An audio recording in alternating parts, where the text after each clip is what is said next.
tantalizing to see all your shining young faces on this auspicious day.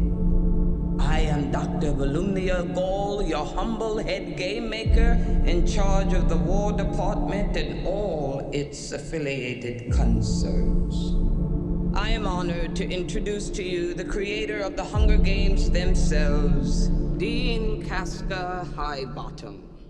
I have summoned you all here today for the 10th annual reaping ceremony, in which we choose 2 children from each district, throw into the capital arena to fight to the death in the Hunger Games. I am here to tell you that there has been a change this year. One final assignment to prove your worth. It's a story that takes place 64 years before the first installment of the movies and focuses on young Snow. Look at you. Your makeshift shirt and your too tight shoes, trying desperately to fit in when I know the Snows don't have a pot to piss in. Snow is being groomed to become the man he becomes. As a mentor, your role is to turn these children into spectacles, not survivors. Persuade them to perform for the camera. Lucy Gray, the one who Snow becomes the mentor for and also falls in love with, there's a very naturalistic quality to her, but she's a charmer. She's a musician. She's a performer. She's kind of the anti-Katniss. She's part of the Covey, this kind of roving band of musicians. Snow's never met anybody like her. That romance between them makes Snow question everything he was raised to believe. I think there's a natural goodness born into us all. You know, really, you can either cross that line into evil or not. And it's our life's work to stay on the right side of that line. Part of the love story starts to fall apart, and that is part of the creation of who he becomes. It's the things we love most that destroy us. Most everybody that I work with is coming back. Trish Somerville is doing the costumes for this movie. Joe Willems, who shot Catching Fire of the Mockingjays.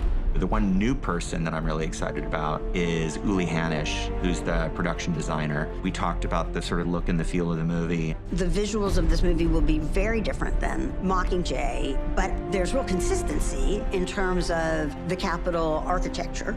We get to sort of reinvent the world of Panem, to sort of deconstruct what the games are that we're sort of used to and go back in time.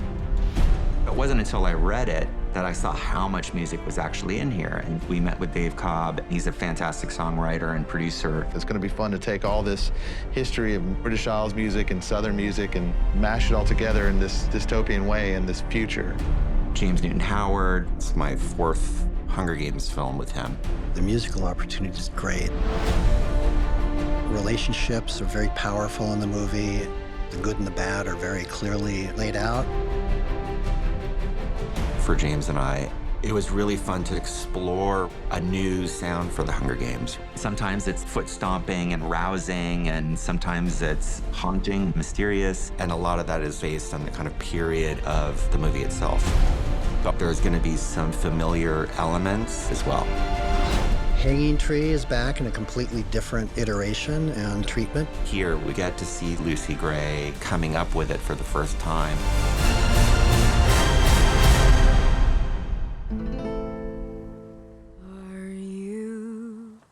Are you coming to the tree where I told you to run so we'd both be free? Strange things did happen here. No stranger would it be if we met up at midnight.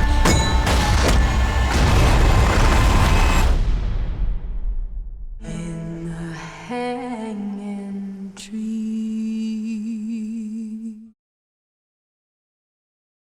What are the Hunger Games for? The Hunger Games are to punish the districts. We're live! I'm your mentor. You seem like a good man, Coriolanus Snow. I have seen what war does to people. Your role is to turn these children into spectacles, not survivors.